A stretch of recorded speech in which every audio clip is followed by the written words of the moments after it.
അസ്സലാമു അലൈക്കും. Welcome back to my channel. എന്തൊക്കെയുണ്ട് എല്ലാവരുടെയും വിശേഷങ്ങൾ? എല്ലാവരും സുഖമായിട്ടിരിക്കുന്നു. ഞാനും ഇവിടെ സുഖമായിട്ടിരിക്കുന്നു. ഇന്ന് ഞാൻ വന്നിരിക്കുന്നത് വളരെ ഈസി ആയിട്ട് തയ്യാറാക്കാൻ പറ്റുന്ന ഒരു മസാല റൈസിൻ്റെ റെസിപ്പിയുമായിട്ടാണ്. വീട്ടിൽ ഇറച്ചി മീനുമൊന്നും ഇല്ലാത്തപ്പോൾ വളരെ എളുപ്പത്തിൽ ഈസി ആയിട്ട് തയ്യാറാക്കാൻ പറ്റുന്ന ഒരു റെസിപ്പിയാണ്. അപ്പോൾ നമ്മൾക്കത് എങ്ങനെയാണ് തയ്യാറാക്കി എടുക്കുന്നതെന്ന് നോക്കാം. ഇതിനായിട്ടൊരു കുക്കർ വെച്ച് ചൂടായതിന് ശേഷം ഇതിലേക്ക് 2 ടീസ്പൂൺ സൺഫ്ലവർ ഓയിൽ ഒഴിച്ചു കൊടുക്കാം. ഇതിൻ്റെ കൂടെ 1 ടീസ്പൂൺ ഗീയും കൂടെ ഒഴിച്ചു കൊടുക്കുന്നുണ്ട്. ഗീ ഒന്ന് മെൽറ്റായി വരുമ്പോഴത്തേക്ക് ഇതിലേക്ക് ഒരു സവോള കട്ട് ചെയ്തതും കൂടി ഇട്ട് കൊടുത്തിട്ട് നന്നായിട്ടൊന്ന് ഫ്രൈ ചെയ്തെടുക്കാം. നിങ്ങൾ എൻ്റെ ചാനൽ ആദ്യമായിട്ട് കാണുന്ന കൂട്ടുകാരാണെങ്കിൽ ചാനലൊന്ന് സബ്സ്ക്രൈബ് ചെയ്ത് സപ്പോർട്ട് ചെയ്യുക.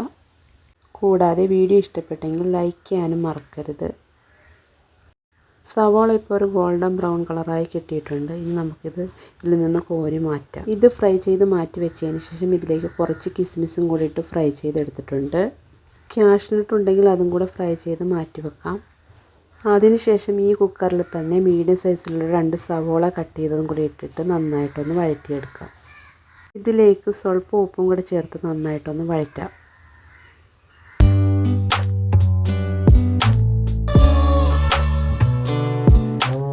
ഇതൊന്ന് വഴന്ന് വരുമ്പോഴത്തേക്ക് ഇതിലേക്ക് നമ്മൾ ചതച്ച് വെച്ചിരിക്കുന്ന ഇഞ്ചി വെളുത്തുള്ളി പേസ്റ്റ് ഒരു 1.5 ടീസ്പൂണോളം ചേർത്ത് കൊടുക്കാം. ഇഞ്ചി വെളുത്തുള്ളി പേസ്റ്റും കൂടെ ചേർത്തിട്ട് നന്നായിട്ടൊന്ന് വഴറ്റി കൊടുക്കാം.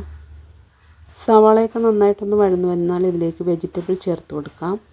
കുറച്ച് ബീൻസ്, ക്യാരറ്റ്, കിഴങ്ങ് എല്ലാം കട്ട് ചെയ്ത് വെച്ചിട്ടുണ്ട്. നമുക്കിതിലേക്ക് ഇട്ട് കൊടുക്കാം. ഇതെല്ലാം കൂടെ ചേർത്തിട്ട് നന്നായിട്ടൊന്ന് വഴറ്റി കൊടുക്കാം.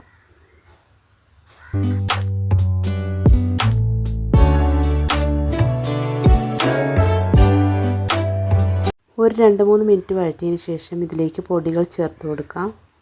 മല്ലിപ്പൊടി 1.5 ടീസ്പൂൺ, 1 ടീസ്പൂൺ മുളക് പൊടി, 1/2 ടീസ്പൂണോളം കുരുമുളക് പൊടി, 1/2 ടീസ്പൂൺ ഗരം മസാല, 1 ടീസ്പൂൺ മഞ്ഞൾപ്പൊടി, 1/4 ടീസ്പൂൺ പെരുംജീരകപ്പൊടി, 1/2 ടീസ്പൂണുള്ള മസാലപ്പൊടിയും കൂടെ ചേർത്തിട്ട് നന്നായിട്ട് മിക്സ് ചെയ്ത് കൊടുക്കാം.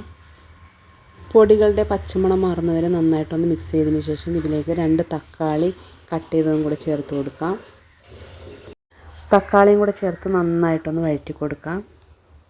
ഒരു 2-3 മിനിറ്റോളം നന്നായിട്ട് വഴറ്റി കൊടുത്തതിന് ശേഷം 1 കപ്പ് അരിക്ക് 2 കപ്പ് വെള്ളം എന്ന രീതിയിലാണ് വെള്ളം ഒഴിച്ചു കൊടുക്കേണ്ടത്. ഞാനിവിടെ 2 കപ്പ് അരിയാണ് എടുത്തിരിക്കുന്നത്. അപ്പോൾ 4 കപ്പ് വെള്ളമാണ് ഒഴിച്ചു കൊടുത്തിരിക്കുന്നത്.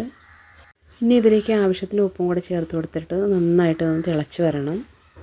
നന്നായിട്ട് തിളച്ച് വരുമ്പോഴത്തേക്ക് ഇതിലേക്ക് കഴുകി വൃത്തിയാക്കി വെച്ചിരിക്കുന്ന റൈസ് ഇട്ട് കൊടുക്കാം. ഞാൻ ജീരകശാല റൈസാണ് എടുത്തിരിക്കുന്നത്. റൈസ് ചേർത്തതിന് ശേഷം നന്നായിട്ടൊന്ന് മിക്സ് ചെയ്ത് കൊടുക്കാം.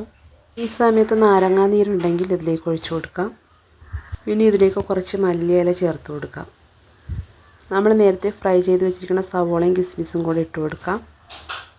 ഒരു ബേ ലീഫും കൂടി ഇട്ട് കൊടുത്തിട്ടുണ്ട്. എന്നിട്ട് ഇത് നന്നായിട്ടൊന്ന് മിക്സ് ചെയ്ത് കൊടുത്തതിന് ശേഷം കുക്കർ മൂടി വെച്ചിട്ട് ഒരു 2 വിസിൽ അടുപ്പിക്കാം.